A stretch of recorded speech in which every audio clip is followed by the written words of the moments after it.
Hello students, welcome to lecture number 17 है ना।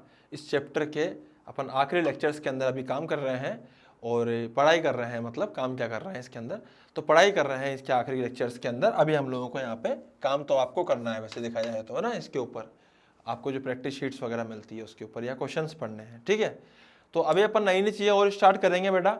तो लास्ट टाइम पे मैंने आपको कंडक्टर्स की जो प्रॉपर्टीज समझाई थी, मैं उसी को आगे प्रोसीड करता हूँ। आप देखिए यहाँ पे, जैसे कंडक्टर्स की अपन ने जो बातें करी थी, electric field just outside the conductor, हमने ये बात करी थी, है ना। अब हम लोग जो बात करेंगे वो करेंगे प्रेशर के बारे में, इलेक्ट्रोस्टैटिक प्रेशर। बड़ा ही इंटरेस्टिंग सा वर्ड है इलेक्ट्रोस्टैटिक प्रेशर, है ना। तो मैं लिख देता हूं यहाँ पे इलेक्ट्रोस्टैटिक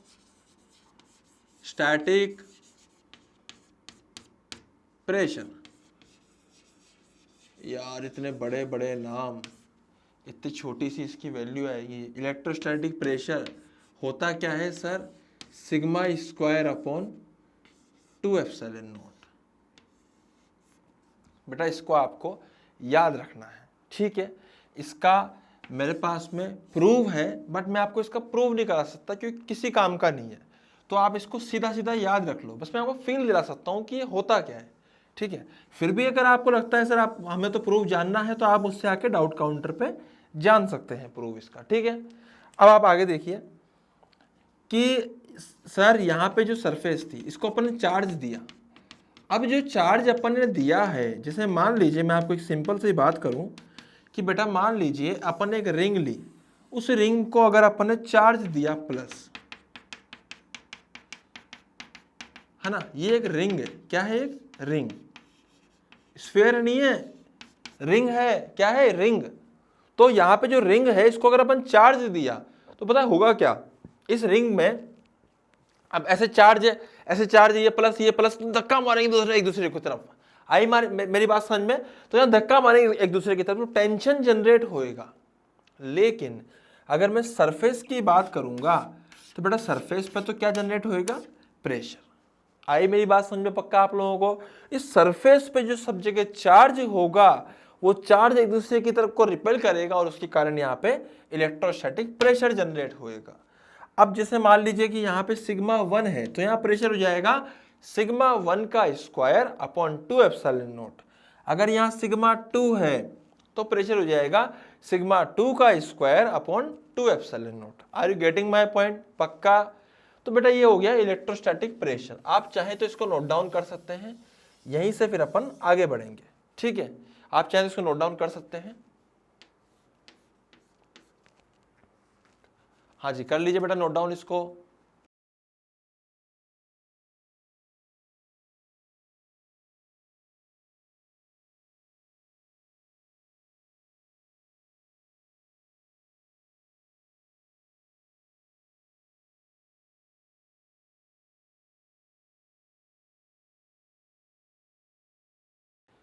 अब अपन बात करेंगे कुछ और इंटरेस्टिंग मुद्दों पर। इंटरेस्टिंग मुद्दे हैं भाई हमारे पास में। जो हमने पहले बात करी थी वो था sphere. It's very very important, spheres. बेटा स्फीयर्स पे अपन हल्की सी बात पहले करी हुई है, मैं आपको बता देता हूँ। 4 प्रकार के स्फीयर्स मैंने आपके सामने यहाँ पे पहले बताए थे। एक सॉलिड कंडक्टिंग होता है, एक अपने पास में होलो कंडक्टिंग स्फीयर होता है, एक होलो नॉन कंडक्टिंग स्फीयर होता है, अबे याद है ना, और एक होता है सॉलिड नॉन कंडक्टिंग स्फीयर। कौन कौन से होते हैं? सॉलिड कंडक्टिंग, होलो नॉन कंडक्टिंग और सॉलिड नॉन कंडक्टिंग। बेटा ये जो स्फीयर होता है इसमें तीनों में चार्ज डिस्ट्रीब्यूशन सेम होते हैं, इसीलिए तीनों को अपन एक जैसा मान सकते हैं with respect to charge distribution. तीनों एक जैसा मान सकते हैं अपन। सिमिलरली ये जो स्फीयर होता है इसमें चार्ज सब जगह होते हैं अंदर। अरे करिए ना अपन ने बात, तो इसमें चार्ज अंदर सब जगह होते हैं इस प्रकार से। ऐसे सब जगह charge charge charge charge charge charge charge charge charge charge, यहाँ पे भी चार्ज, यहाँ पे भी चार्ज, यहाँ पे भी चार्ज, यहाँ पे भी चार्ज, ऐसे सब जगह अंदर चार्ज होते हैं। गेटिंग माय पॉइंट बेटा? ठीक है। इसमें अंदर की तरफ जो इलेक्ट्रिक फील्ड थी वो 0 थी, याद है तीनों केस में। तो यहां तीनों ही केस में अंदर जो पोटेंशियल होगा वो सेम होगा सब जगह, या ऐसे कह दे कांस्टेंट होगा तो हम ऐसा कह सकते हैं कि potential will be constant. Potential यहाँ पे कांस्टेंट भी होगा और सब जगह सेम भी होगा, है ना। कांस्टेंट भी होगा, सेम किसके होगा, सेम बाहर आउटर सरफेस पे जो पोटेंशियल होगा, जैसे मान लीजिए आउटर सरफेस पे पोटेंशियल है KQ/R, तो इसी के बराबर अपने यहाँ पे पोटेंशियल होगा अंदर। आई मेरी बात समझ में। और यही पोटेंशियल सब जगह सेम होगा, इसकी वैल्यू कांस्टेंट है और सब जगह अंदर यही पोटेंशियल होगा। सही बात है ना भैया। उसके बाद अगर हम बाहर की बात करें, ये तो था if R is less than R, बेटा उस बारे में बात ये करी गई थी यहाँ पे। अगर मैं बोलूं कि if R is greater than R, अगर R की वैल्यू R से बड़ी है, क्या बात है, मतलब बाहर की बात कर रहे हैं अपन, तो पोटेंशियल जो होता है वो होता है KQ/r।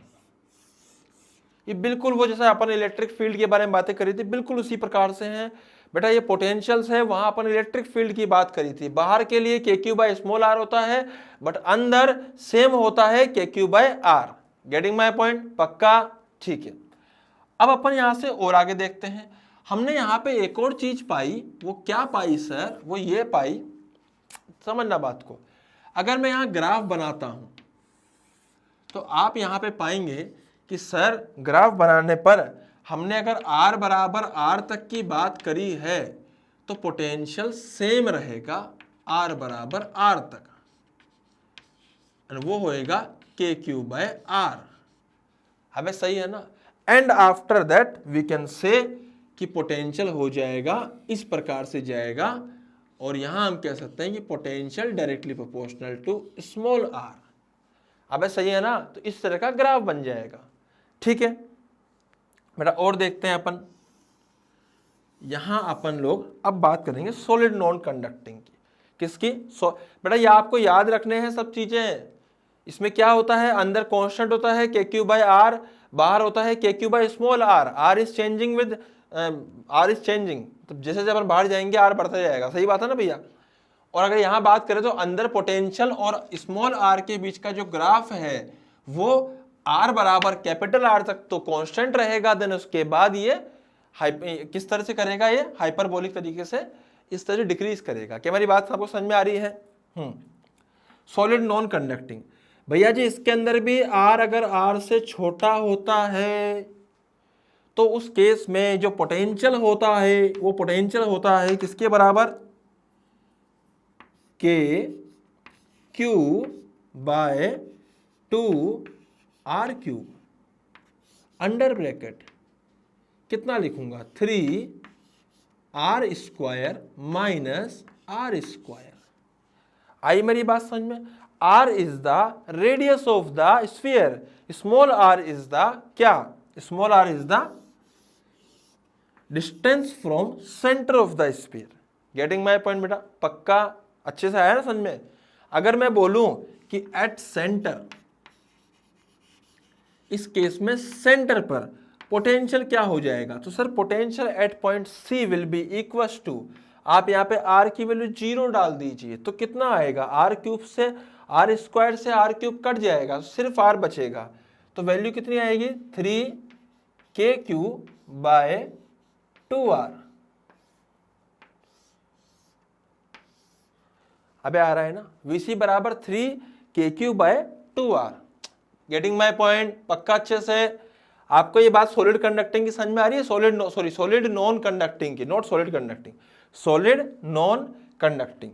तो बेटा इसके पीछे ये हो जाता है, इसको करते कैसे, इनके पीछे रीजन सिर्फ वही होता है कि हम चाहें तो यहाँ पे जो पोटेंशियल हम लोग लिखते हैं, पोटेंशियल क्या लिखते हैं, E.dr, उसके थ्रू हम यहाँ पे डिराइव कर सकते हैं। पर किसी भी चीज़ का डेरिवेशन हमारे लिए इंपॉर्टेंट नहीं है इनमें से, हमें सिर्फ ये वैल्यूज को याद रखना है। ये वैल्यूज भी आपको धीरे धीरे याद हो जाएंगी, बट आपने को याद रखना बहुत जरूरी है ना, इसीलिए मैंने आपको लिखा ही है यहाँ पे, तो आप इनको नोट डाउन कीजिए पहले।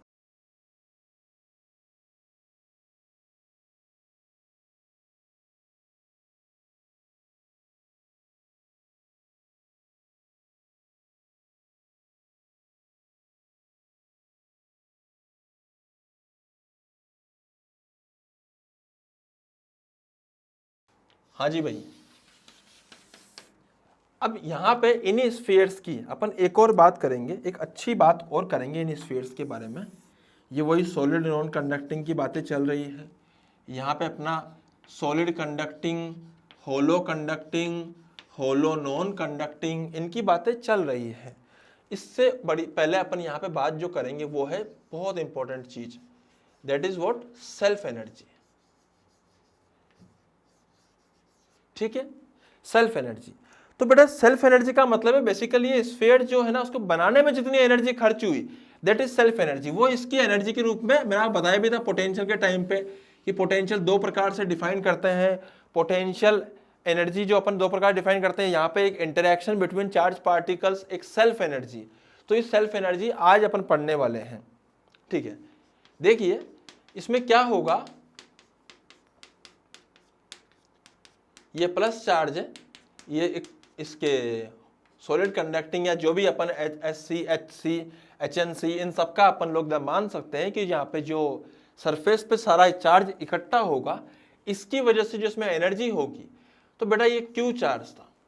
अब इसको बनाते हैं, चलो आओ इसको प्रूव कर लेते हैं ना, ताकि आपको थोड़ी फील है।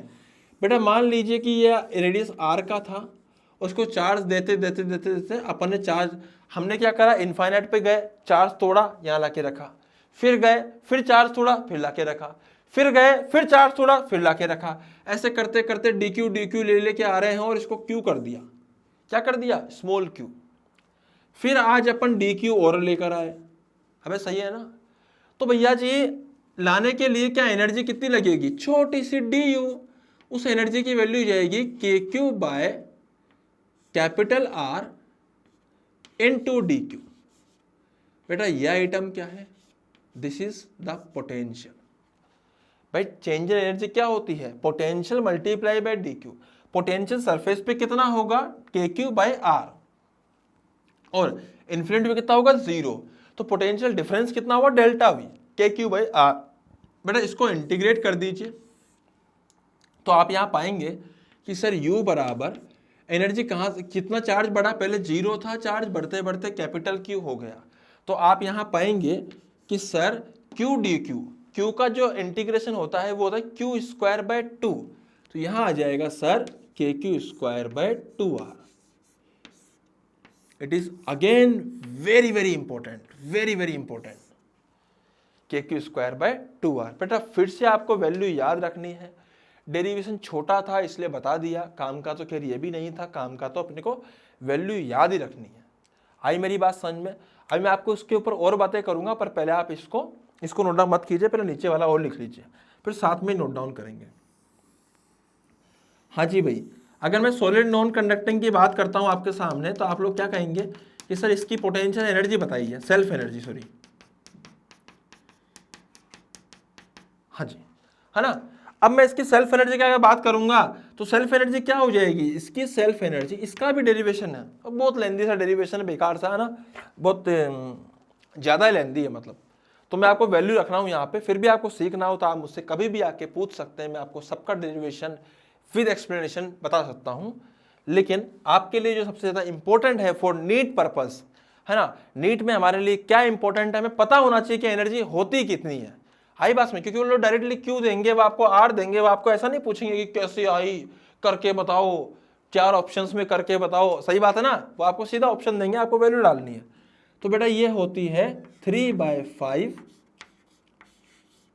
kq square by r। ये होगी शानदार से एनर्जी। ये जो एनर्जी है 3/5 kq स्क्वायर बाय r, ऊपर कितनी थी, kq स्क्वायर बाय 2r। क्या मेरी बात आपको क्लियर है, पक्का, अच्छे से। तो बेटा अब इसको नोट डाउन कीजिए, आप ढंग से नोट डाउन कीजिए, कोई दिक्कत नहीं है।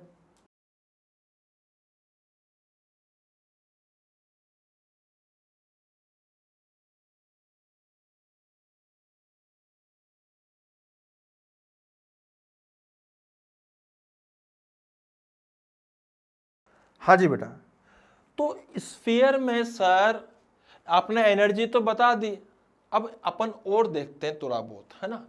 कैसे देखेंगे, जैसे मान लो मैं आपको एक सवाल देता हूं कि हमारे पास में 2 स्फीयर थे, एक का नाम था S1, एक का था S2। सही बात है। इस बेचारे S1 को हमने चार्ज दिया। बेटा इस एक के सवाल में मैं आपको बहुत कुछ कराने वाला हूं, इसीलिए आप इसको ध्यान से देखिएगा। इसको भी हमने चार्ज दिया, दोनों को हमने चार्ज दिया। इस प्रकार से चार्ज दिया, अंदर वाले को भी कुछ चार्ज दिया, एक और बाहर लाके चार्ज रख दिया। इस पे चार्ज था Q2 एंड इस अंदर वाले पे चार्ज था Q1। ये दो इंडिपेंडेंट अलग अलग स्फीयर्स है जो कि एक के अंदर एक रखे हुए हैं। क्या मेरी बात आपको क्लियर है? पक्का? ठीक है बेटा, इसमें मैं 3 पॉइंट्स लेने वाला हूं, A point, B point and C point. Centre से A जो है वो स्मॉल r दूरी पर था। कौन सी दूरी पे? Small r। आई थिंक आपको यह दिख रहा होगा, अगर नहीं भी दिख रहा हो तो आप समझ जाइए कि जो A था वो सेंटर से r दूरी पर था। जो अंदर वाला स्फीयर था उसका रेडियस r1 था और बाहर वाले का r2 था। Getting my point? अंदर वाले का रेडियस r1 था और बाहर वाले का रेडियस r2 था। अंदर वाला जो A पॉइंट है वो a दूरी पर है, स्मॉल r है, जबकि B वाला स्मॉल rb, जबकि C वाला स्मॉल rc। क्लियर है? पक्का? ठीक है। सबसे पहले हम यहां करेंगे self energy of the system. Self energy of system. यार मेरे को है ना लिखना बहुत बेकार लगता है, पता नहीं क्यों इतना लिखना है यार। डायग्राम बनाओ, बड़े शानदार फिजिक्स पढ़ाओ। सही बात है ना, जबरदस्ती में लिखना पड़ता रहता है इतना। चल कोई ना, हमें तुम्हें भी बेकार लगता होगा लिखना तो। सेल्फ एनर्जी ऑफ सिस्टम, इस सिस्टम की सेल्फ एनर्जी समझते हैं अपन। ठीक है, बाकी तो तुम देखते ही हो अपन लिखते हैं बहुत कम ही है, अधिकतर तो डायग्राम ही लिखते बनाते हैं अपन ना। Self energy of the system. बेटा सबसे पहले अंदर वाले को बनाया, तो सर जब अंदर वाले को बनाया तो जब एनर्जी लिखेंगे तो उसमें बनाने में कितनी एनर्जी लगी? KQ1 square by 2R1। अबे सही है ना बेटा। फिर अपन ने क्या करा? बाहर वाले को बनाया, तो उस अकेले को बनाने में कितनी एनर्जी लगी? KQ2 square 2R2। अगर अंदर वाला नहीं होता तो बाहर वाले को इतनी एनर्जी में बनाते हैं अपन, अगर बाहर वाला नहीं होता तो अंदर वाले को इतने में बनाते हैं। लेकिन आज क्या दोनों को एक दूसरे के साथ बनाना है? जब अपन बाहर वाला बनाएंगे, बना चुके होंगे, तो बाहर वाले के कारण अंदर सब जगह पोटेंशियल आ चुका होगा KQ2 बाय R2। सही बात है बेटा। बाहर वाले के कारण अंदर की तरफ अगर बाहर वाला पूरा बना चुका हूं तो उसके अंदर ये आएगा पोटेंशियल। सही बात है। इस पोटेंशियल में मुझे बाहर वाले अंदर वाले चार्ज को लेके आना है। मैं दोबारा बोल देता हूं, कंफ्यूजन आपको ना हो ताकि इससे, है ना, वर्ड्स फिसल गए यहां पे। दोबारा बोल देता हूं। अपन ने क्या करा? अंदर वाले को इंडिपेंडेंटली बनाया तो इतनी लगती, बाहर वाले को बनाने में इतनी लगती। बात यह है कि दोनों को एक दूसरे के साथ बनाना है तो उसकी भी तो कुछ लगेगी। सही बात है ना। तो बेटा सबसे पहले बाहर वाले को बनाओ। मजा आया सर, बना दिया, बहुत बढ़िया बन गया सर, डन है सर। बेटा उसके बाद क्या करो? उसके अंदर अंदर वाले को लेकर आओ। तो जब अंदर वाले को लेके आएंगे तो DQ हिस्सों में लेकर आएंगे, पर होगा क्या कि अंदर ऑलरेडी पोटेंशियल होगा बाहर वाले की वजह से, और उसकी वैल्यू होगी KQ2 बाय R। बेटा पोटेंशियल की बात कर रहा हूं मैं, पोटेंशियल एनर्जी की बात नहीं कर रहा। इंफिनिटी पे 0 था, यहां KQ2 बाय R2 था। सही बात है ना। और अपन चार्ज लेके आ रहे हैं, अंदर वाले का चार्ज लेके आ रहे हैं। अंदर वाले का चार्ज Q1 है, लाते लाते लाते लाते लाते लाते लाते लाते कितना हो गया? Q1 कर दिया। Q1 चार्ज लेके आएंगे इस पोटेंशियल में फ्रॉम इन्फिनिटी के 0 पोटेंशियल से। क्या मेरी बात क्लियर है आप लोगों को? पक्का? तो बेटा इन्फिनिटी के 0 पोटेंशियल से उठाया लाया, उठाया लाया, उठाया लाया, और लाते लाते Q1 लिया है। कौन से पोटेंशियल में? KQ2 बाय R2 में। अबे सही है ना। KQ2 बाय R2 में किसको लेके आए? Q1 को। तो तो इसमें इतना वर्क करना पड़ा। लेकिन इसका स्फीयर बनाने के लिए भी KQ1² वर्क करना पड़ेगा। तो बेटा टोटल एनर्जी ये इकट्ठी होएगी। आई मेरी बात में लिखना एक लाइन में ही मैं प्रैक्टिस कराऊंगा, टेंशन मत ले, घबरा मत, तो बहुत प्रैक्टिस कराऊंगा इसकी मैं ना, सेल्फ एनर्जी लिखने की और पोटेंशियल लिखने की। घबराओ मत, आप बस सीखो कैसे कर रहा हूं मैं। आई मेरी बात समझ में? और देखो बेटा अपन यहां पे अब सेकंड पार्ट जो मैं ले रहा हूं वो है find electric field at A, electric field at B, electric field at C. आ रही है मेरी बात समझ में आप लोगों को अच्छे से? तो अपन बात करेंगे ए पर इलेक्ट्रिक फील्ड कितनी है। तो बेटा ए पर जो इलेक्ट्रिक फील्ड होगी, ए पर जो इलेक्ट्रिक फील्ड होगी वो कितनी होगी सर? ए पर इलेक्ट्रिक फील्ड होगी ए क्या S1 के अंदर है? हाँ। और किसी भी होलो स्फीयर की, तो ये दोनों स्फीयर्स जो थे होलो स्फीयर्स थे। होलो, क्या बात है ना, दोनों होलो थे। तो होलो के अंदर क्या 0 होती है इलेक्ट्रिक फील्ड? तो ए पॉइंट है S1 के भी अंदर है, S2 के भी अंदर है, दोनों के अंदर है, तो इलेक्ट्रिक फील्ड 0 आएगी। अबे सही है ना, पक्का ना? अगला देखते हैं सर बी पॉइंट पर। बेटा electric field at point B, क्या बी जो पॉइंट है क्या वो S2 के अंदर है? हाँ। और S1 के बाहर है? हाँ। तो S2 की वजह से तो अंदर है तो 0 आएगा, और S2 की वजह से आ जाएगी S2 के तो अंदर है तो 0 आएगा। अंदर वाला जो S1 है उसके तो बाहर है ना। अबे बी पॉइंट अंदर वाले से तो बाहर है ना। बेटा ध्यान से सुनना, बड़ा कंफ्यूजिंग काम है पर है इंटरेस्टिंग। एक बार सीख गया जिंदगी भर नहीं भूलेगा। सही बात है ना, मैं आज तक नहीं भूला, एक बार सीखा था जब से। ठीक है, तो अंदर वाले से S1 तक, S1 के बी जो पॉइंट है S1 के क्या बाहर है? तो बाहर कितना बाहर है सर? वो बाहर है RB, तो ये हो जाएगा RB का स्क्वायर, KQ1/RB का स्क्वायर। बट S2 के लिए तो बी पॉइंट अंदर है तो 0 आएगी उसकी वजह से। आई मेरी बात समझ में? बेटा अब बात करते हैं सी की, electric field at point C क्या S1 के भी बाहर है? हाँ। तो S1 की वजह से कितना आएगा सर?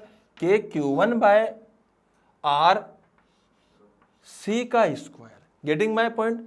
और क्या अपना जो सी पॉइंट है क्या S2 के ही बाहर है? हाँ। तो दोबारा सेंटर से नापनी पड़ेगी, क्या KQ2/RC का स्क्वायर। अबे आ रहा है ना, KQ1/RC का स्क्वायर, KQ2/RC का स्क्वायर। Getting my point? पक्का भैया? तो ये हो गई electric field at point C. बेटा अभी लिख लेना, जल्दबाजी मत करो लिखने की, और इसकी मैं काफी प्रैक्टिस कराऊंगा, टेंशन मत लो आप, है ना। बड़ा जम के प्रैक्टिस करेंगे इस चीज की अपन, यही तो है इंपॉर्टेंट यार, वो बचाए क्या अपने पास में करने के लिए। सही बात है ना। तो बेटा अब अपन बात करेंगे potential at point A. Sir A point जो है वो S1 के अंदर है। मजे की बात क्या है कि जो S1 है वो S2 के अंदर है, तो इसका मतलब ए पॉइंट है वो S1 और S2 दोनों के अंदर है। तो दोनों के अंदर कितना पोटेंशियल आएगा? S1 का आएगा KQ1/R1, S2 का आएगा KQ2/R2। अबे आ रहा है ना।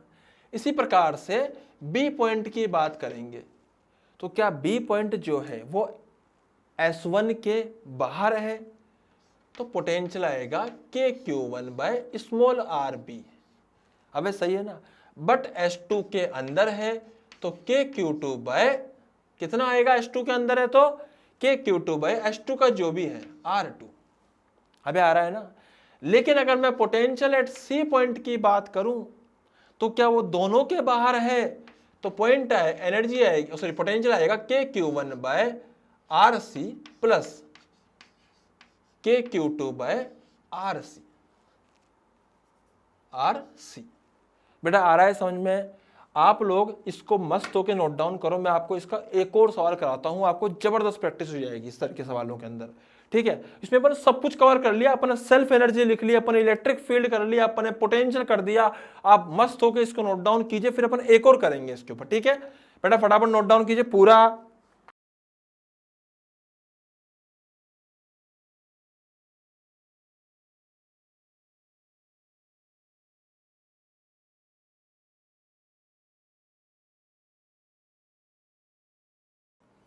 हाँ भाई, तो बेटा अपन अब 2 स्फीयर लेते हैं, एक ऐसे और एक बड़ा ले लेते हैं ताकि कंफ्यूजन ना हो। तो एक हम लोगों ने ऐसा बड़ा ले लिया, इसे फटाफट से वही अपन 3 चार्ज लेंगे। यहाँ पे ये स्फीयर है S1, यह है S2, बेटा सारे सॉलिड स्फीयर से कोई दिक्कत वाली बात, सॉरी होलो कंडक्टिंग स्फीयर से कोई दिक्कत वाली बात नहीं है। ये पॉइंट A हो जाएगा, दूरी RA हो जाएगी, ये पॉइंट B हो जाएगा, दूरी RB हो जाएगी, ये पॉइंट C हो जाएगा, दूरी RC हो जाएगी। बोलो क्या बोलते हो?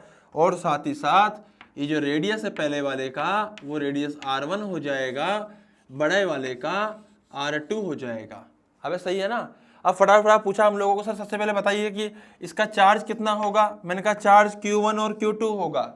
अबे सही बात है, नहीं इस प्रकार का सवाल अपन ने सेम टू सेम कर लिया था, है ना? इसमें कुछ चेंजेस करते हैं अपन। तो बेटा इसमें चेंज करने के लिए हमने क्या करा, यहाँ चार्ज कर दिया 2Q और यहाँ चार्ज कर दिया -Q। अब ठीक है, यहाँ चार्ज अपन ने -Q कर दिया, यहाँ 2Q कर दिया। अपन ने सेम सवाल पहले किया हुआ था इसलिए पुराना वाला। तो इस वाले का जो रेडियस है R मान लेते हैं, इसका 2R कर देते हैं, 2 times of this R। Getting my point? तो बेटा इसी के अंदर अपन सब कुछ निकालेंगे दोबारा से। सबसे पहले बात करते हैं कि पॉइंट A पर, जो A पॉइंट है, मैं आपको इसमें दोबारा A पॉइंट ढूंढ के दिखाया देता हूं।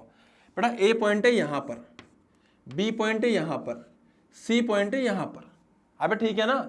तो अब अपन बात करेंगे, देखिए जो A पॉइंट है ना, A पॉइंट, वहां पर इलेक्ट्रिक फील्ड क्या होगी? A पॉइंट पर इलेक्ट्रिक फील्ड क्या होगी? तो A पॉइंट पे जो इलेक्ट्रिक फील्ड होगी, देखो A पॉइंट क्या S1 के अंदर है? हाँ सर। क्या S2 के भी अंदर है? हाँ सर। और किसी के भी अंदर के इलेक्ट्रिक फील्ड 0 होती है? हाँ सर। सबके अंदर आएगा तो 0 इलेक्ट्रिक फील्ड। अबे सही है ना? सिमिलरली अगर मैं बात करूं electric field at point B, बेटा B पॉइंट है ये वाला, क्या B पॉइंट S1 के बाहर है? हाँ सर। और बाहर क्या वही होगी जो उसके पॉइंट से होती, तो कितनी दूरी पर है बाहर? RB दूरी पर है, तो KQ बाय RB स्क्वायर। बेटा Q यहाँ पे माइनस में है तो -KQ बाय RB स्क्वायर। आई मेरी बात में? या तो आप माइनस कर लो या फिर ऐसा बोल दो कि इलेक्ट्रिक फील्ड B पॉइंट पे अंदर की तरफ होगी, लेकिन B पॉइंट पे बाहर वाले स्फीयर की वजह से 0 होगी। अबे सही बात है ना?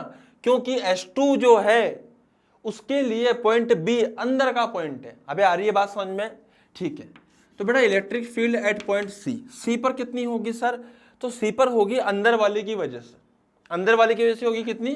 -KQ बाय RC का whole square plus K2Q by RC का होल स्क्वायर। तो इसको हम लोगों ने सोल्व किया तो यह आ गया कितना? सिंपल है, इसको अपन लिख सकते हैं KQ बाय RC का होल स्क्वायर। जो इलेक्ट्रिक फील्ड आएगी वो इधर आएगी और कितनी आएगी? KQ बाय RC का होल स्क्वायर। अबे आ रहा है ना? पक्का ना? तो बेटा अपन ने ये चीजें इलेक्ट्रिक फील्ड देख ली A, B और C तीनों पर। अब इसी सवाल के अंदर हम लोग एक और चीज देखेंगे, वो क्या देखेंगे? पोटेंशियल। तो जैसे मैं बात करूं आपके सामने पोटेंशियल के बारे में, तो भैया जी ध्यान दीजिएगा, पोटेंशियल के बारे में अपन यहाँ बात करने वाले हैं। सबसे पहले मैं बात करूंगा A पॉइंट पर, तो मैं बोलूंगा पोटेंशियल एट पॉइंट A। तो बेटा A पॉइंट पे पोटेंशियल किसकी वजह से होगा? दोनों की वजह से। क्या पोटेंशियल जो A पॉइंट पर होगा, क्या वो अंदर वाले की स्फीयर के कारण KQ बाय R माइनस में आएगा और बाहर वाले के कारण K2Q बाय 2R आएगा? अबे सही है ना? देखो बाहर वाले का चार्ज कितना था? 2Q, बाहर वाले का रेडियस कितना था? 2R। तो क्या 2 से 2 कट चुके हैं, मर चुके हैं, सब खत्म हो चुका है। तो कितना बचता है बेटा? KQ bye R plus KQ bye R। तो आंसर इज 0। अबे आ रहा है ना समझ में? पक्का ना? अब पोटेंशियल एट पॉइंट B की बात करते हैं अपन। तो B पॉइंट पे कितना पोटेंशियल होएगा? तो मैं कहूंगा B पॉइंट पे होएगा सर -KQ बाय, देखो B पॉइंट क्या S1 के बाहर है? अगर बाहर है तो बेटा S1 से तो आएगा KQ बाय RB, सही बात है। लेकिन S2 के अंदर है तो अंदर आएगा तो क्या आएगा? K2Q, तो 2 times of KQ upon 2R। ये मैंने यहाँ पे कर दिया। आई मेरी बात समझ में? चाहे तो आप 2 से 2 काट डालिए, मार डालिए, खत्म कर दीजिए, सब बर्बाद कर दीजिए इन दोनों का ना, क्या बोलते हो? Potential at point C, C point पे पोटेंशियल चाहिए दोनों की वजह से। क्या दोनों के लिए बाहर होगा? तो मैं लिख दूंगा minus K Q by R C plus K two Q by R C. बेटा सोल्व करने पे कितना आएगा? ये सोल्व करने पे आएगा K Q by R C.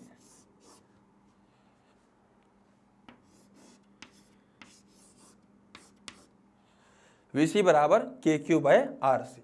आई मेरी बात समझ में? तो बेटा आप इसको पूरा अपना नोट डाउन कर सकते हैं। बहुत ही शानदार चीज अपन ने करी है, फटाफट इसको नोट डाउन कीजिए, फिर अपन आगे देखेंगे।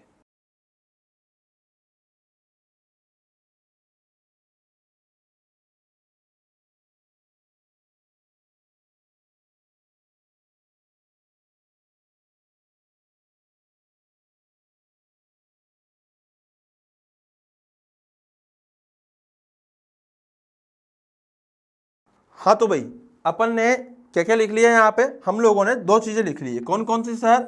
हम लोगों ने लिख ली है इलेक्ट्रिक फील्ड्स और पोटेंशियल्स। अब बात करेंगे अपन इसकी सेल्फ एनर्जी की, मतलब इसको बनाने में टोटल कितनी एनर्जी खर्च हुई। तो अगेन वही बात, पहले अंदर वाले को बनाते हैं। तो अंदर वाले को बनाने में कितनी खर्च होएगी बेटा? पहले बाहर वाले को बनाते हैं, एक काम करते हैं। तो बाहर वाले को बनाने में खर्च होएगी के क्यू स्क्वायर बाय 2r। तो बाहर वाले का क्यू कितना है? 2q। तो ये आएगा के 2q का स्क्वायर अपॉन 2 इंटू इसका रेडियस है 2r। अबे सही है ना? के 2q, क्योंकि बाहर वाले का चार्ज 2q था, तो 2q का स्क्वायर अपॉन 2 इंटू बाहर वाले का रेडियस था 2r, तो मैंने 2r कर दिया। अबे समझ में आ रहा है ना? प्लस अंदर वाले को बनाने में कितनी खर्च हुई? तो बेटा अंदर वाले को बनाने में जो खर्च होगी वो है के माइनस क्यू का होल स्क्वायर, जो कि प्लस क्यू हो जाएगा, डिवाइडेड बाय 2r। तो बेसिकली ये कितना हो गया? ये हो जाएगा के क्यू स्क्वायर बाई आर। बेटा माइनस का कोई सिग्निफिकेंस नहीं रहेगा, क्योंकि प्लस हो जाएगा। अबे आ रही है ना बात समझ में? पक्का ना? अब आगे देखते हैं। अब मैं बात करूंगा इस पूरे वाले का पोटेंशियल। देखो इसकी वजह से इस पर, तो बाहर वाले की कितनी लिखूंगा मैं पोटेंशियल? के 2q बाय 2r। सही बात है, के क्यू बाय आर होती है, तो के 2q बाय 2r। ये पोटेंशियल थी बाहर वाले स्फीयर की, बड़े स्फीयर की। और बड़े स्फीयर के अंदर सब जगह यही पोटेंशियल था, सेम के क्यू बाय के 2q बाय 2r। इस पोटेंशियल में हम किसको लेकर आए? माइनस क्यू चार्ज को लेकर आए। तो क्या माइनस क्यू चार्ज को लेकर आए तो क्या कुछ वर्क करना पड़ा? वही वर्क हो जाएगा, पोटेंशियल इनटू चार्ज।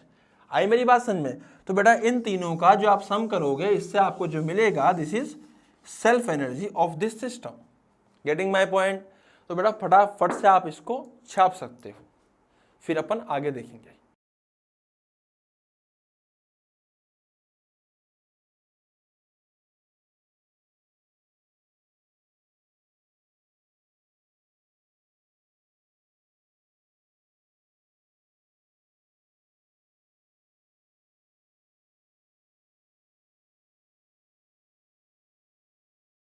हाँ जी, तो स्फीयर में मैं आपको एक और क्वेश्चन कराना चाहता हूं। आप देखिए ध्यान से। बेटा मान लीजिए कि हम लोगों को ऐसा स्फीयर दिया है, इस प्रकार का जो स्फीयर है ना, वो ऐसा है, एक सॉलिड स्फीयर है।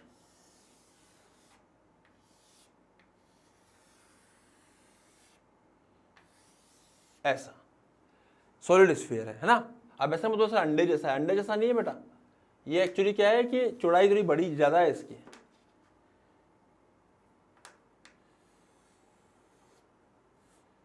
है ना? इस तरह का स्फीयर है। अब इस स्फीयर में हमने बिल्कुल बीचों बीच एक चार्ज रख दिया Q।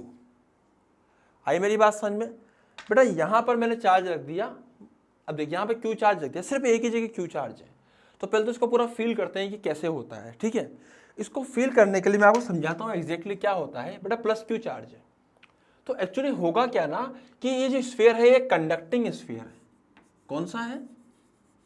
Conducting sphere.